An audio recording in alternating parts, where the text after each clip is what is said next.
All right, folks, we'll be starting shortly. Want to make sure all the connections are being made to our streaming outlets. We're going to be, of course, live on Facebook. That's connecting. Live on X. That's connecting. And live on YouTube. And that's connecting. Just looking over this YouTube, Facebook, and X. We are streaming. All right, folks. Hey, Gene Galin here with the Chatham Journal. I've got Asheebo Rojas of the Chatham News and Record. Folks, thank you for visiting us. We had another good week last week, over 1,300 views. So thank you so much for stopping by and taking a look. Most of you watch us after Thursday, but we're here every Thursday afternoon at noontime. One of the reasons is because the Chatham News and Record newspaper comes out on Thursday, and so we make sure to let you know what Asheebo's got in the paper. Here's the quick agenda of what we're going to have coming up today. We're going to talk about last week's football games. We're going to talk about tomorrow's football games, and we're going to talk about Chatham County volleyball, soccer. I also tossed in there girls flag football. That's correct. You're seeing girls flag football. Asheebo's managed to run out and take a look at all the 3 teams that are playing here in Chatham County. We're going to talk a little bit about it, but Asheebo's also preparing a story that will show up in the print version of the Chatham News and Record. We've got some pictures coming out on that as well. And then, of course, we'll get into what Asheebo's got in the Chatham News and Record that comes out today. Make sure you go out and pick up a hard copy of that. And then everyone's favorite, Asheebo's Athlete of the Week. And I love the fact that after we post this, people are like, especially grandmas, relatives, and family friends are like, hey, congratulations to the Athlete of the Week. So let me quit yik-yakking here, get ready to take this off and get Asheebo going. All right, here we go. We're going to hide that. All right, Asheebo, let's get going. Let's talk about last week's football games. I had Northwood as Northwood versus Bartlett Yancey as the number one thing to talk about, but I think the bigger story is JM, and you were at JM. So why don't you tell folks what's going on in Siler City with Jordan Matthews? Yeah, it was a great night. Friday night in Siler City. Vibes were high. A lot of people at the game for the youth football night. Also, the girls' flag football teams are out and had a halftime game, provided some halftime entertainment for people in the stands.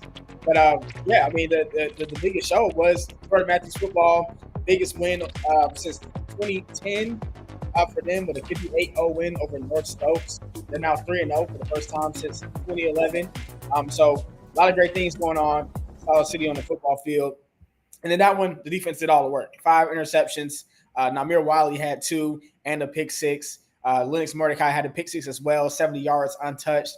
And at the end of the game, Jaden Fisher, the freshman, got himself one and took that one to the house. So, yeah, just a dominant game defensively. And then offensively, they just capitalized on those turnovers that they got. Omar Sanford had one in the first quarter that turned into a touchdown for Jakari Blue. He had 3 of those on the ground in that game. And then also, too, Kamari Hadley ran in for a score. So, yeah, just pretty much a perfect game. Nothing much more you could ask for Jordan Matthews in that one.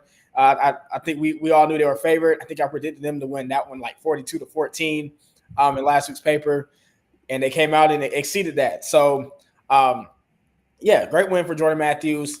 They're trending upwards, as we know, this season. Historic start for them. And then they'll be back at it tomorrow at Wheatmore.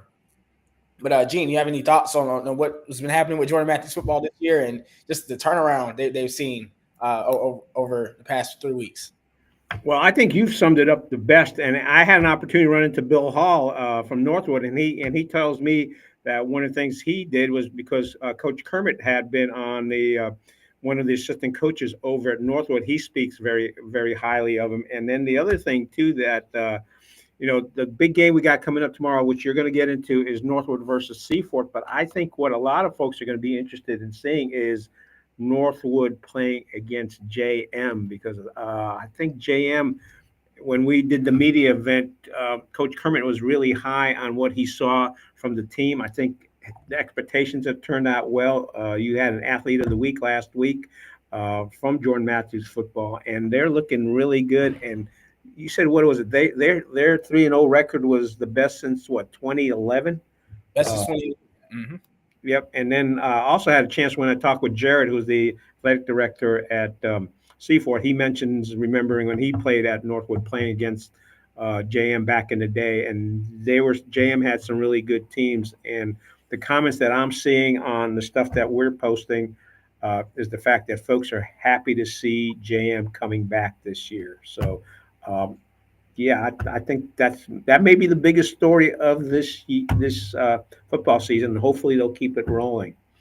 Yep. You got anything else on the JM game, or do you want to talk about the next game, or I Yeah. should say the Northwood versus Bartlett Yancey game?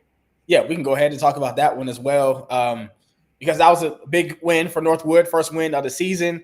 After taking some pretty tough losses against some good teams to start the year. But in this one, like I said, I predicted this one to go in Northwood's favor. I thought it was going to be closer. I think I predicted this one to be 28-21. Ended up being Northwood winning 36-18. Went back and watched a lot some of this film, and they had a shaky start offensively. I think 3 turnovers in the first half, but they got their run game going when they did, take care of the ball, which really helped them in this game. They rushed for 315 yards and 4 touchdowns on the ground, and that was really sparked by Grayson Cox. Actually, you expect Robert Tripp usually to carry the running load, but this time it was Grayson. He had 156 yards, averaging 9.8 yards per carry in this game, and he scored on the run as well. And Leo Mortimer, another guy who we saw break some big runs back in the Jamboree. And I was telling people in the paper, hey, that's going to be another Northwood running back to watch as the season goes. And he broke off for 100 yards and 2 scores on the ground in that one. And I think under unsung hero of that game was Rajay Torres. Started the game with a 56-yard kick return. He had the lone receiving touchdown in that one, the 26-yard pass from Grayson Cox, and also picked up some big yardage on a couple other receptions in that game as well. So it's a great team effort offensively, something they've been looking for as far as trying to find their identity this season. And I think they got off to a good start there with doing that against Bartlett Yancey. And like I said, I expected that from Northwood to, after playing 2 really good teams, higher classifications, both 6A teams. I had a feeling they were going to take what they learned from those games, fix those mistakes, and get right back to some of the Northwood football we're used to against Bartlett Yancey, a team that used to be in their same conference and they're used to playing every year. So also, too, defensively, they came away with 4 turnovers themselves with 3 interceptions from Rajay Torres, Eli Minguez, and Aiden Gerard. They had interceptions in that game, and they also forced and recovered a fumble as well. So, like we said, great overall win for Northwood. And yeah, well, of course, we'll talk more about the upcoming game tomorrow at Seaforth. But just a great win for Northwood, and a great start for them to maybe see if they can get some more wins rolling and get back to 500. Yeah, I was going to say your prediction about it being a close game for the first half. You were definitely spot on. They were a little iffy, but Grayson Cox actually had a touchdown that got called back, a running touchdown that called back, and his dad was there, Coach Cox, who coaches the Northwood lacrosse team. And I looked at him and I said, Grayson's not going to let them. I mean, Grayson is not going to let them lose this game. And I know there's a whole bunch of other players that you meant that were part of it, but Northwood was determined that they're going to win this game. And apparently, I heard from one of the players that there was a lot of garbage being said by the Bartlett Yancey players. And unfortunately, there was a little bit of a scuffle in the fourth quarter. And at the end of the game, usually Asheebo would try to do some post game interviews. I usually try to do that as well. However, the teams did not shake hands. They just went off into their separate corners. Northwood went into their locker room, so I didn't have an opportunity to do that. I also do need to say, Rajay's dad, as he's walking out, is asking me questions. Did I get pictures of his son doing well and videos? So the videos are out on YouTube channel. Just search for uh, Northwood versus Bartlett Yancey, and you will find it. And yes, Rajay had a very nice game. And I think there was a picture I grabbed of him where he's just running and he's got this huge smile on his face. So even though, he was being tackled by all these folks, he was determined to do well in that game. So Rajay, you did a nice job. And yes, Dad, I did mention the fact that your kid did a good job because I know he watches us every week. And I know whenever he sees Asheebo and I out on the field, he's always got to say something. He's really proud of his kid. He's proud of how Northwood's doing. Again, they're 1-2 right now, but we'll talk about tomorrow's game a little bit later. But that was the impressions of being there at the game. The other game that neither one of us was able to get to was the Chatham Central game. So, what's the scoop on the Chatham Central game from last Friday? Yeah, Chatham Central, and I went back and watched some of this film as well. They lost a tough one to East Columbus at the end there, 22-20. This is a game I predicted Chatham Central to win, actually, because if you guys remember, last year they played each other in an unofficial game that was added due to the hurricane that affected a lot of the football teams in the state. And Chatham Central had won that game. But in this one, they were leading 2014. They were up for a lot of this game with 48 seconds left to play. And then East Columbus drove down the field, got a 20-yard touchdown at the end there from Christian Norton, and they got a 2-point conversion to take the lead. And Chatham Central, before that they had took the lead with a touchdown pass to Nick Glover. And despite that loss, though, Glover in that one, 7 receptions, 150 yards receiving, 2 touchdowns. Ante Ramirez also had 3 passes for 54 yards and the score. So offensively, they had some good things going for Chatham Central. But the thing there is just closing these games. And I think we've seen that a little bit the past 2 years where they get a lead. Or we saw that earlier this year against Graham, too, where they get a lead, they're up, and they're playing well, and they just can't finish it out like they hope to at the end. So I think that's the next step for Chatham Central. It's just closing out these games.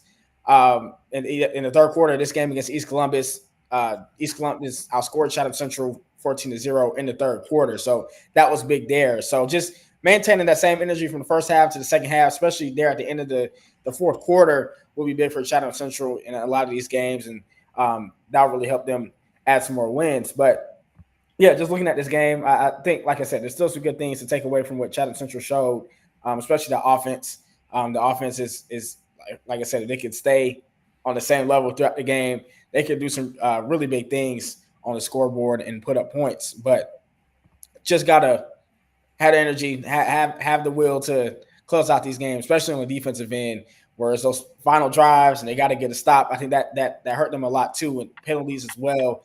Just getting a stop at the end of the game, they just couldn't do it. So they'll be. I think that's their second loss of the season, 1-2 on the year.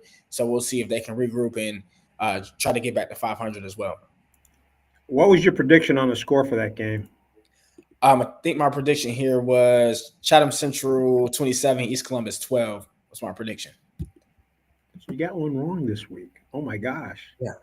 Well, that's okay. It's okay. You know what? I bet some of the folks that were out there making their own predictions got it wrong as well. So no worries.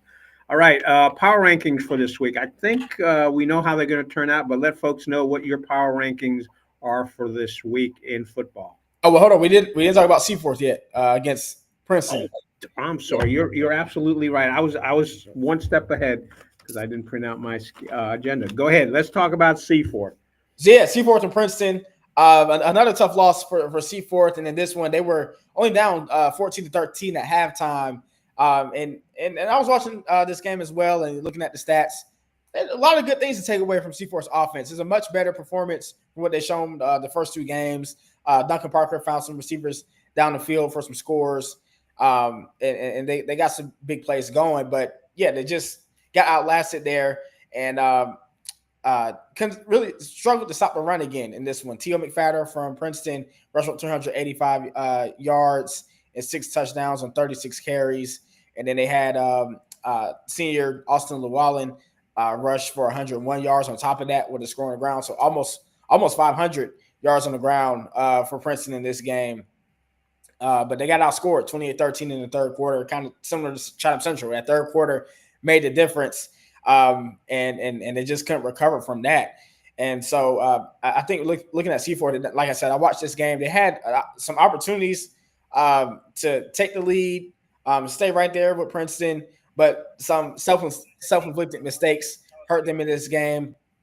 So I think that's the key there for Seaforth to watch going forward is can they limit those self-inflicted mistakes, whether it's penalties or fumbles, things of that nature, especially on the offensive end, because they're going to need a lot more sound and a crisp execution of offense to be successful this season. We know what the defense can do. In this one, of course, they have to, of course, improve in defending the run.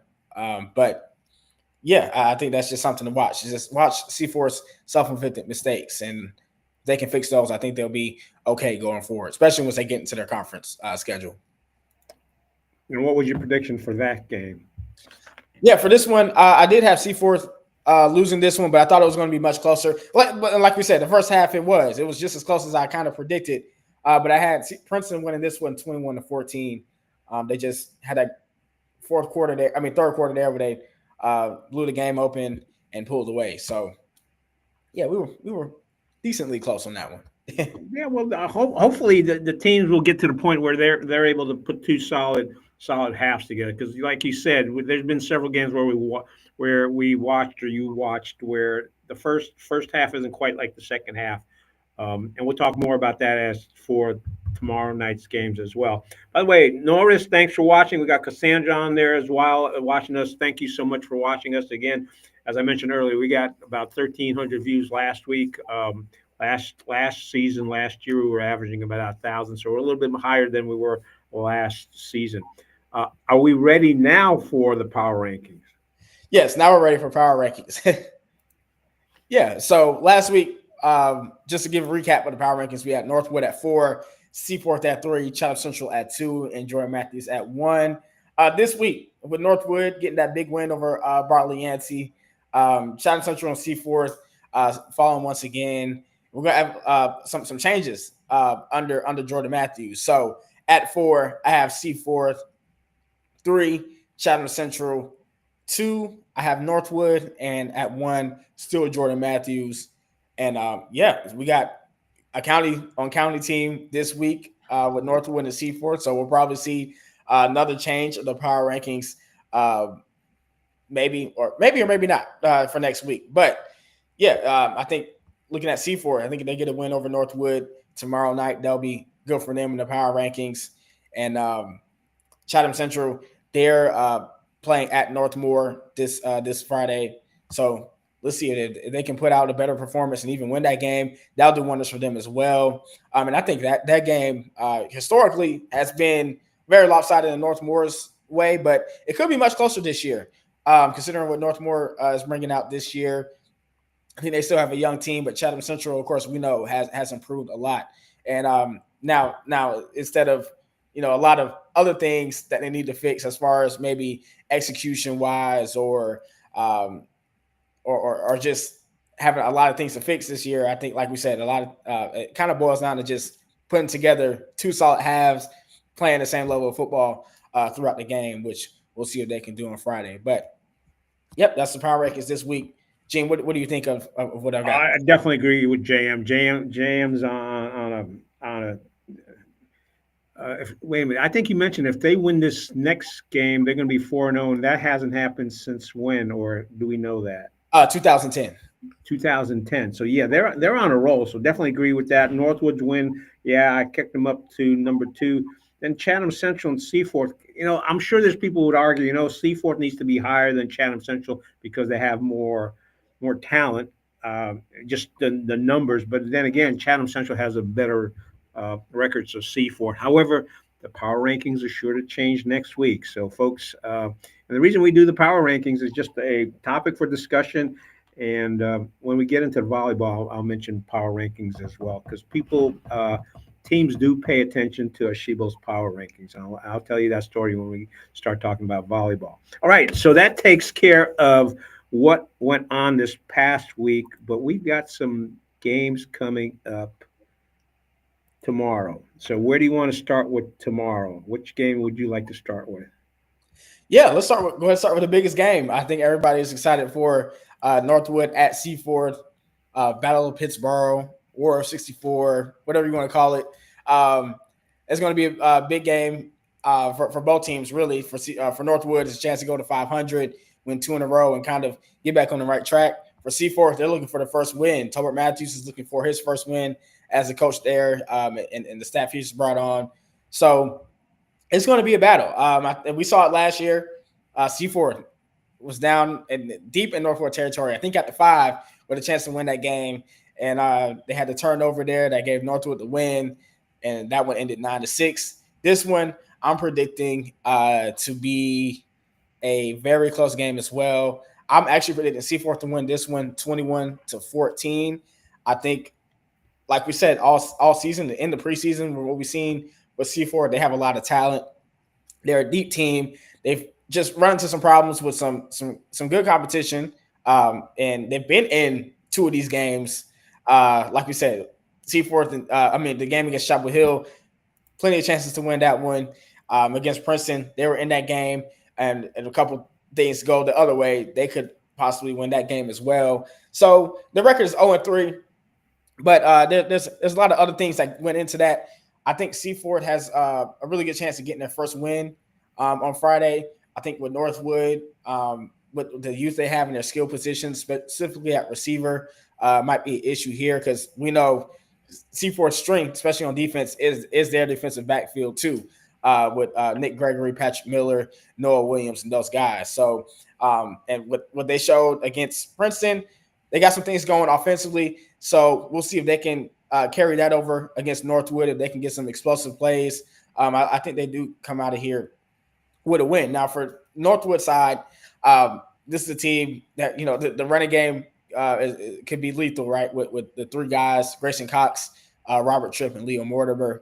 And then they also have the option in Rajay Torres that they can give the ball to in multiple ways. I think if they can find ways to establish a good run game, and then once C4 kind of commits to it and then find ways to get Rajay out in space, that would be really helpful for Northwood in this game and moving the ball. So I think the thing to watch for both teams is the offenses, because we've seen that they've struggled a little bit to start the season.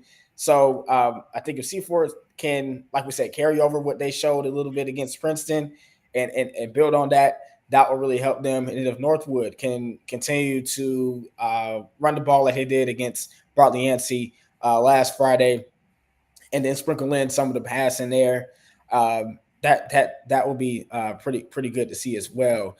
Because I think the advantage here, like I said, is C4's talent, experience, and depth. And I think that's going to, and the fact that they're going to be at home looking for their first win in a rivalry game. I mean, the emotions, I think it's going to lean C4's way. But Gene, what do you think? Well, I don't get into predicting, but I'm not having a heartburn over your prediction on this game. And it's interesting because I ran into a couple of the Northwood players after their game against Bartlett Yancey over at the Pittsburgh McDonald's, and they asked me, well, who's my favorite team? I'm like, guys, when it comes to Chatham County teams, I don't have a favorite team. And I told them, honestly, what I want to see a good game between both teams so that I can get some great pictures, because I'm selfish. But I did tell them that they, like you said, they can compete. The only thing is Seafort's got they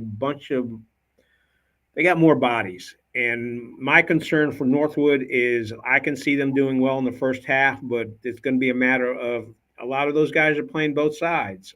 Grayson Cox, who's the quarterback, is not only the quarterback, but he's also playing other positions.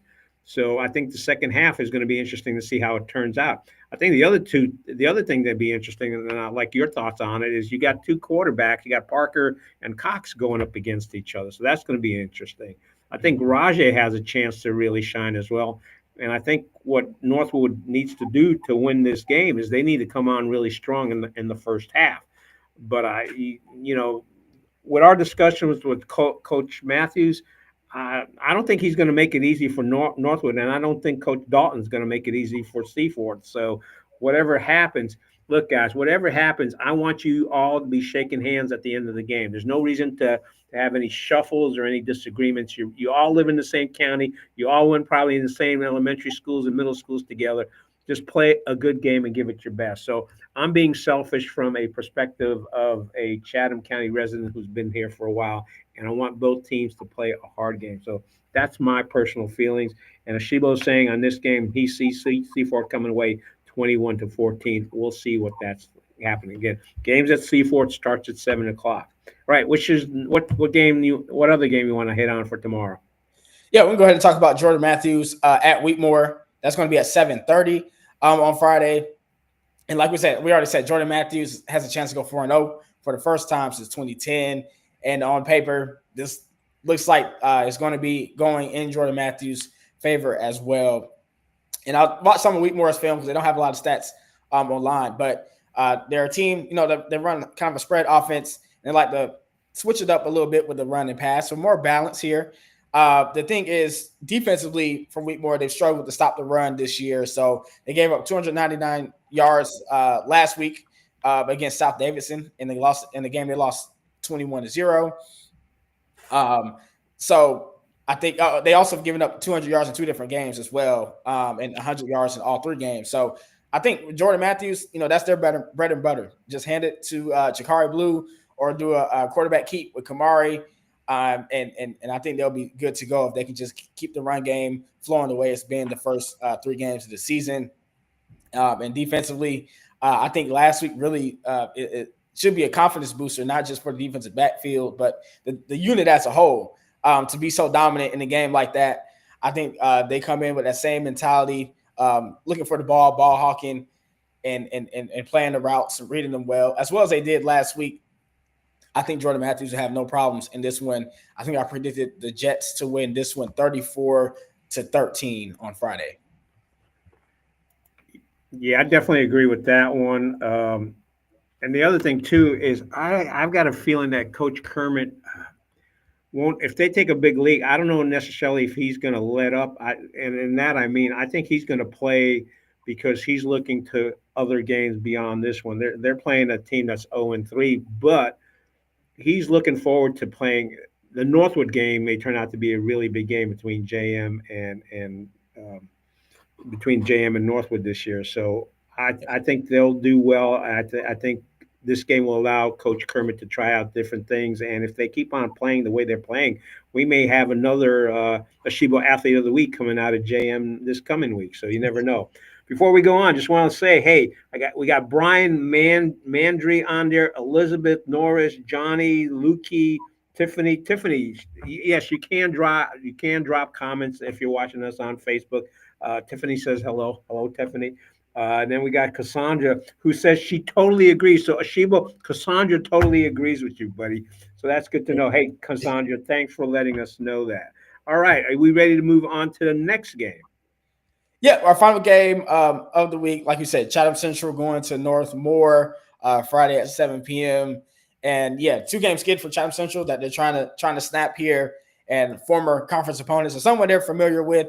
They've seen Northmore's misdirection. I think more like a wing tee offense that they run here plenty of times. So that's going to be key. Reading keys, staying disciplined defensively to stop this run and attack.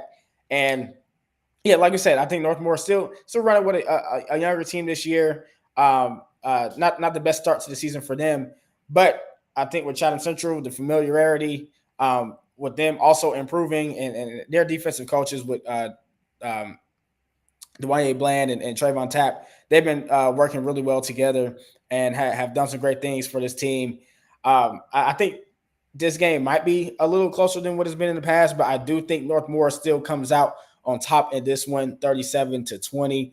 I think Chatham Central just this is one of those games where I'm not sure if this is one that they can get just yet as far as where they are, but I think they do put on a better performance, and we do get a closer game from what this one has been in the past. All right, so the rundown on Asheebo's predictions: C4 taking the lead and winning the game against Northwood 21-14. Jordan Matthews, that one's 36-14. Was it 36? 39. Jordan Matthews, I think, said 34-20. Oh, 34-20. Okay.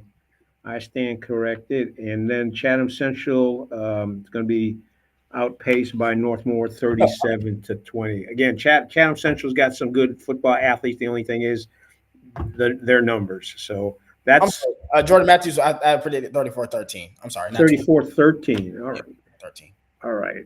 Did you put that in today's paper?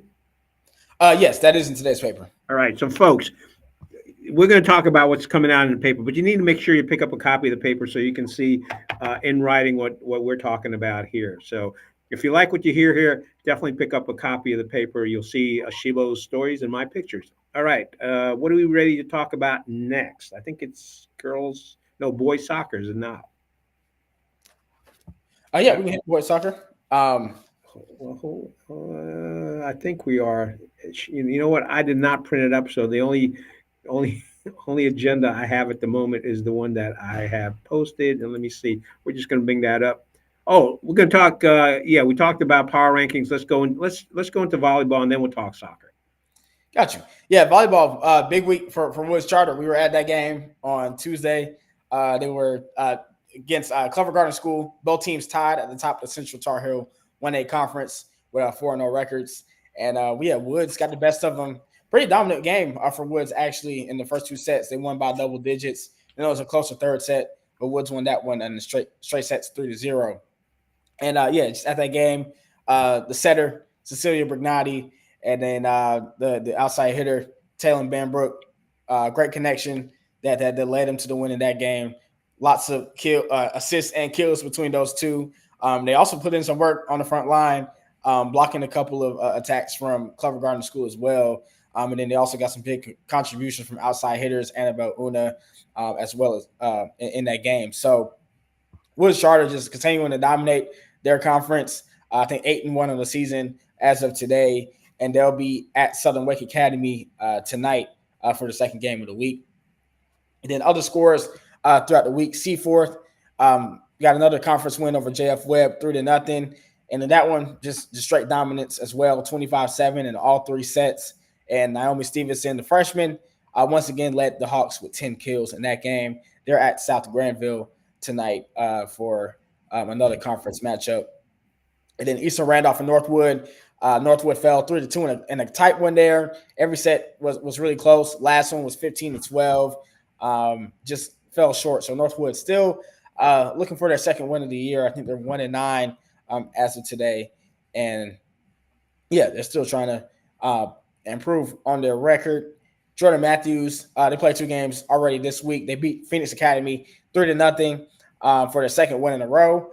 But then their 2-game win streak got snapped against Northmore, in which they lost that one 3-0. So Jordan Matthews is at Northwood tonight for in-county conference matchup. And then Chatham Central, they fell to South Stokes 3-0. And Chatham Central will be hosting South Davidson tonight. And then Chatham Charter, our final team, they lost to River Mill 3-0 and will be at Ascend Leadership tonight. All right. And the power rankings for volleyball. Again, this is unofficial, but what are your power rankings for volleyball this week?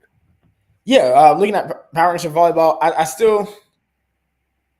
I think with Seaforth and Woods is difficult because Seaforth they played some really good competition. They played some of the best teams in the state. And they're also down one of their best players in Allie Forbes for some time. But they're doing kind of what we expected in the conference, except with the exception of Cedar Ridge. They did lose that game. But I'm still going to put them at number 1, just considering the competition they played. Woods Charter, but right there with them at 2. That's no knock on Woods. They're taking care of teams like they're supposed to. I think 5 or 6 straight games. Straight wins and straight sets for them. Still undefeated in their conference as well. And we watched them. Just a really good team all around. It was just have to see what it looks like later down the road, especially in the playoffs when we play some better teams. But Woods is right there at 2. Then at 3, just really from 3, 4, and 5, it's kind of a mix up. I think Jordan Matthews takes that 3 spot. They got a win this week, and they showed some good things this year as well. I'll put Chatham Central there at 4, Chatham Charter at 5, and then Northwood at 6. Would agree with the power rankings, and the interesting thing is after that Woods game against Clover Garden, that they won that 3-0. I was a little surprised that they came on that strong, but Coach Goff told us that she wasn't surprised with the way things turned out. However, when I told her that you had her team at number 2, both her and her 2 players smiled, and they said, they're like, "Are they really?" And I'm like, "Yes." So yes, coaches and players are cognizant of Asheebo's power rankings. The other thing I asked her was if they had not would have an opportunity to play Seaford, and it's not going to happen this season. But she's not against, and I think the loss that they had was to an upper conference team earlier in the season, where she said pre-conference game playing they don't mind playing other teams in higher divisions and higher conferences because that gets them ready for the regular conference games. And they did really well on the other night against Clover Garden, which was they were both 4-0 in the conference, and so um, Woods won, so they're number one in the conference, and Clover Garden drops to number two. So hey, Woods Charter, congratulations! Actually, all the volleyball teams and Seaforth. You keep doing what you're doing. And I saw Allie's dad, Coach Forbes, come by, and he's saying, yeah, Allie's working a working rehab. So we're hoping to. I think they're hoping to see her back before the end of the season or in time for the playoffs. So I am not a medical doctor, so and I don't play one on television, so don't listen to me. All right, let's talk about soccer. What's going on in soccer?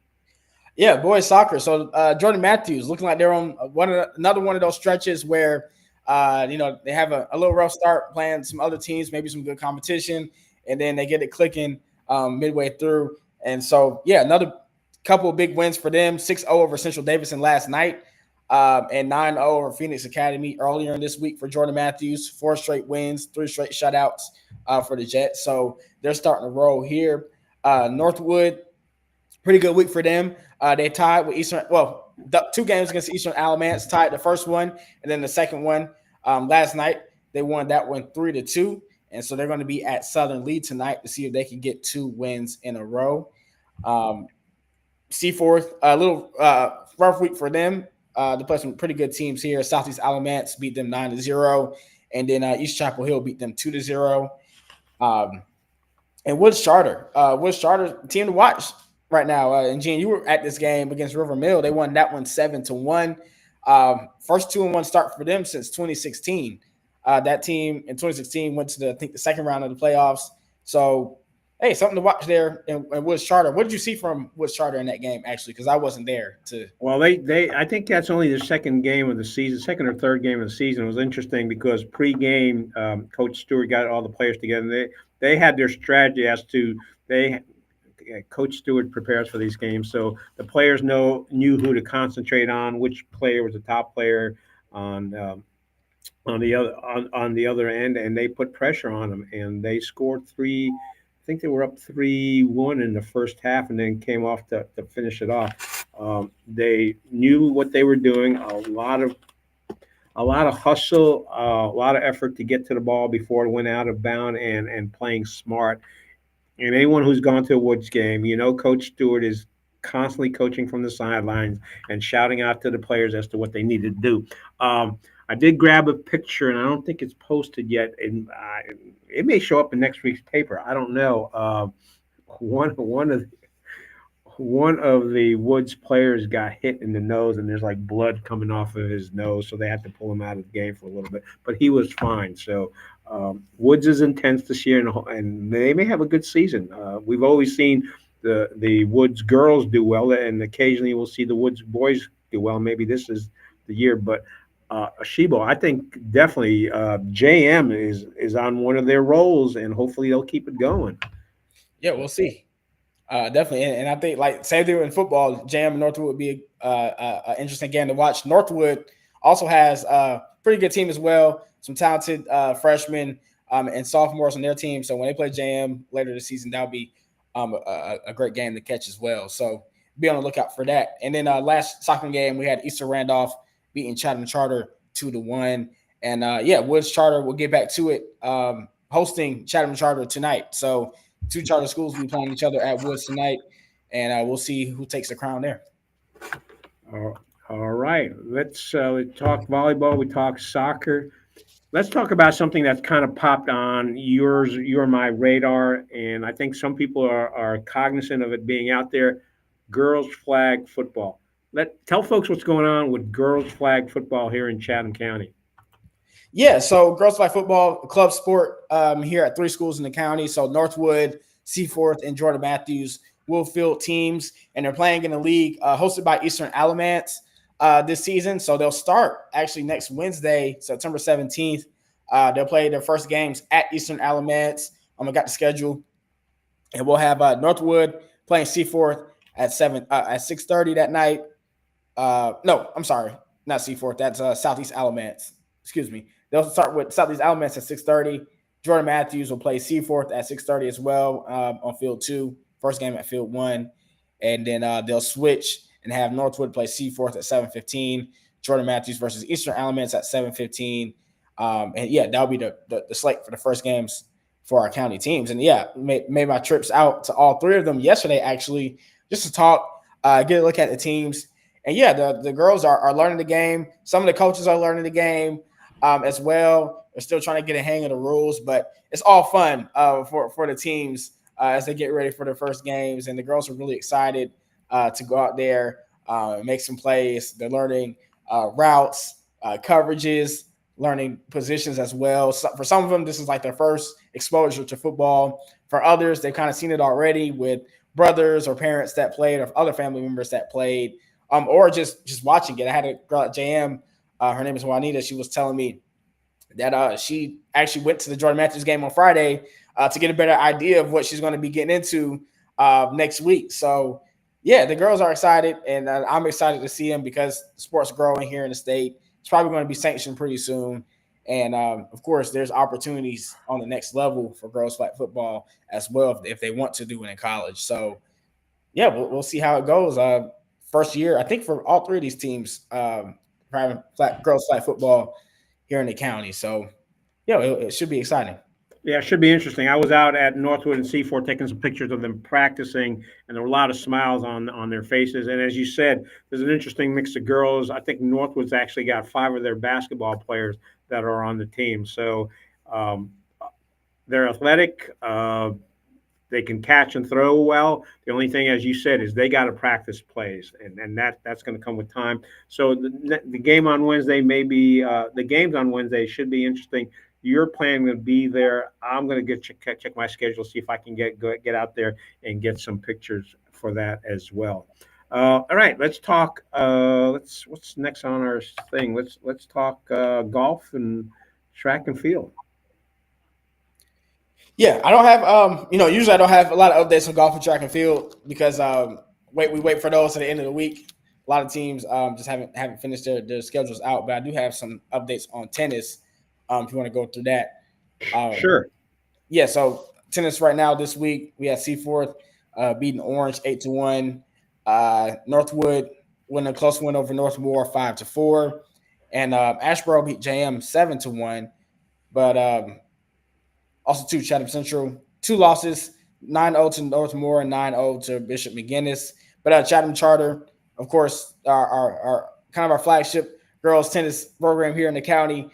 2 big wins with 8-1 win over Burlington Christian and an 8-1 win over Clever Garden School as well this week. We also had some big news in swimming as well. Gene, you sent me this today. And, of course, I looked into it because we did a story on her last year, Daisy Collins, who is a 3-time North Carolina High School Athletic Association state champion. She's also a 1-time World Junior Championship individual finalist, 2-time U.S. Junior Open Water National Champion, and a 1-time U.S. National Championships qualifier. Daisy Collins, she's now a member of the U.S. national team that was just announced earlier this week. So she had one of the top 6 times for open water competition. And yeah, representing Chapel Hill, North Carolina, Woods Charter High School, of course, out of North Carolina Aquatic Club. It's only an 11th grader. So young phenom on the U.S. national swimming team from right here in Chatham County. Congrats to Daisy. And like I said, I talked to her last year. If you guys remember the story that's online still right now. We talked to her after she won a couple of state titles last year. And yeah, we talked about her background in swimming, how she grew up actually at first scared of water and overcame her fears to become one of the best swimmers in the country, especially for her age. She went through some personal things as well during her international competitions about 2 years ago. So you can read more about that if you guys remember that. That's still online. So yeah, congrats to Daisy. Great athlete. Like I said, a champion in every way, and we wish her luck as she takes on a journey on being a U.S. national swimmer. Yeah, congratulations to Daisy, and congratulations to Woods Charter, one of the smallest schools here in the county, and they've got some great athletes coming out. Every school's got great athletes. Speaking about this, it's not on the agenda, but you and I talked about this a little bit. The North Carolina, the UNC basketball schedule came out, and one of the things we were talking about was Fred Whitaker, because he's going to have an opportunity. If you tell folks about what the scoop is with the UNC basketball schedule and Fred. Yeah, so if you guys remember, and we did a story in the summer on Fred, he's going to be at East Tennessee State playing basketball, and they're going to be coming to UNC. I'm looking for the exact date because I don't remember off the top of my head, but they are going to be coming to Chapel Hill to play the Tar Heels and against Jaron Stevenson, Yep. another Chapel Hill guy. I mean, Chatham County guy. I think it's like the second game of the early. It's early in the season, if I'm not mistaken. Yeah, it's going to be. I think it's in December. Oh, is it in December? All right, folks. I'm gonna look. There's Asheebo R38 on X. Asheebo will post that information, but Asheebo and I already talked about it. That's definitely a game that we're gonna try to cover, not just because Jaron's there, but the fact that we've got a former Northwood player playing against UNC. Yeah, it's on. Yep, there it is. It's on USC schedule. Yep, December 16th. They're going to be playing. Yep, ETSU here in Chapel Hill. So, And I want to congratulate his dad because his dad's really proud of what's going on there. And the other thing too is his dad. I mean, he's also coaching the girls' flag football team. So we'll see him on Wednesday. Always like interacting with Mr. Whitaker, Coach Whitaker there. All right, let's talk about what's in the paper today, coming out today. Your stories. I know you touched on some of the stuff already, but what do you have coming in the paper today? yeah. So of course we have our football story from Jordan Matthews and North Stokes. Big win there, and we have our week 3 recap and week 4 preview. We have our roundup, of course, of all the fall sports from the week. And then we have Seaforth, short story on Seaforth volleyball. They played Cardinal Gibbons. Tough loss for them in that one, but Cardinal Gibbons, of course, probably the best team in the state of North Carolina for volleyball. Just a tough opponent they went up against. And then we also have a story on Seaforth and Northwood soccer last week. That was a good game. Came down to the end. It was a draw, and we had the goal at the end that almost counted, but was just a little bit too late. So we were robbed of a walk-off win, but it was still a good game. You can read about that one in this week's paper. So, all right, Gene, you ready for Athlete of the Week? Yeah, we're gonna get ready for Athlete of the Week, but before we do that, folks, you need to pick up the paper. If you're not a subscriber, you can pick one up. They're available throughout the county, and that way, it's just nice to see in print the stuff that Asheebo and I talk about because he's the writer. I'm the one that takes the pictures. All right, I am ready. Let me go full blown on you, and you tell us who the Athlete of the Week is this week. Yeah, so Athlete of the Week, we're going back to Jordan Matthews football. Another big game for them and another big performance from one of their players. Of course, we had big performances all Friday night around the county. But Namir Wiley from Jordan Matthews, he gets the nod for Athlete of the Week. Like we said, 2 interceptions for him, both in the second quarter. One set up a touchdown, and the other one, he took 22 yards to the house. And then later in the game, he had a punt return to just keep pounding on points that he took 40 yards to the end zone. So, yeah, and just a little background on him this season, man, he's been a very versatile piece for Jordan Matthews, both on the offense and defensive end. He's playing that safety position back there and doing really well, both in the run and pass game.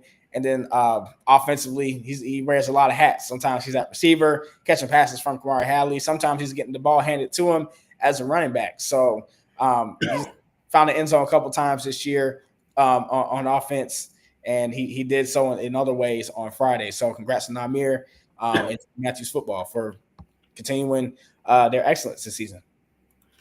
Yeah, Namir, congratulations to you. And I'm glad that Asheebo's got you picked there. So, family, friends, grandmas, granddaddies, moms, and dads, that's your favorite player is the Asheebo Athlete of the Week. So, that kind of wraps that up. However, we got to let folks know where you and I are going to be this coming week. You and I are going to be at the football Northwood versus Seaforth game on Friday. Are you doing anything today? No, won't be out today, but yeah, we'll be getting ready for football tomorrow. It's going to be a big game. Should be a close one. I'm expecting to be there a little later than usual because I think we're going to have a slugfest. It's going to be the whole 48 minutes worth of good football. So yeah, we'll be there for that, and then of course next Wednesday I'll be checking out flag football, and then we'll see where else I'll head to for the next week. But that's all I know so far. All right. Now I'm hoping to be out there on Wednesday. As I told Sheba before we talked, is I got to check what my schedule is. Uh, and again, a reminder: Shebo does Shebo R38 on X. He usually does post game interviews with the coaches and players. If you the Woods Charter game against Clover Garden, he's got a interview with the coach and a couple of the players because he usually tries to pick a coach and a couple of the players that he felt need to have some recognition. I think the story I've told this before. I've gone to a Pittsburgh McDonald's after a Northwood game, and I've had Northwood players tell me, "How come Asheebo didn't talk to me today?" I'm like, "Look, you gotta work that out with Asheebo, but he does a really nice job." And also, Asheebo posts stuff on Facebook, and the reason he's doing that now is that he's finding a lot of folks are also paying attention to what he posts on Facebook. So if you're not an ex user, follow him on Facebook, and you'll see the stuff out there. So we got a lot of interest here in Chatham County. The sports and all the schools are doing well to a certain degree, some better than others. But look, student athletes for the most part do better in school, and they also do better in life. All right, we're going to wrap that up. Asheebo, thank you very much, folks. Thanks for watching, and we will see you next Thursday. If you're out at the Northwood versus Seaforth game, don't hesitate to say hey to Asheebo. He walks around. You don't see him up in the press box. He walks around the field. He's talking to coaches, not talking to players, but he's paying attention to what's going on in the fields, and he's been doing a great job here in Chatham County. All right, folks, thank you very much for watching.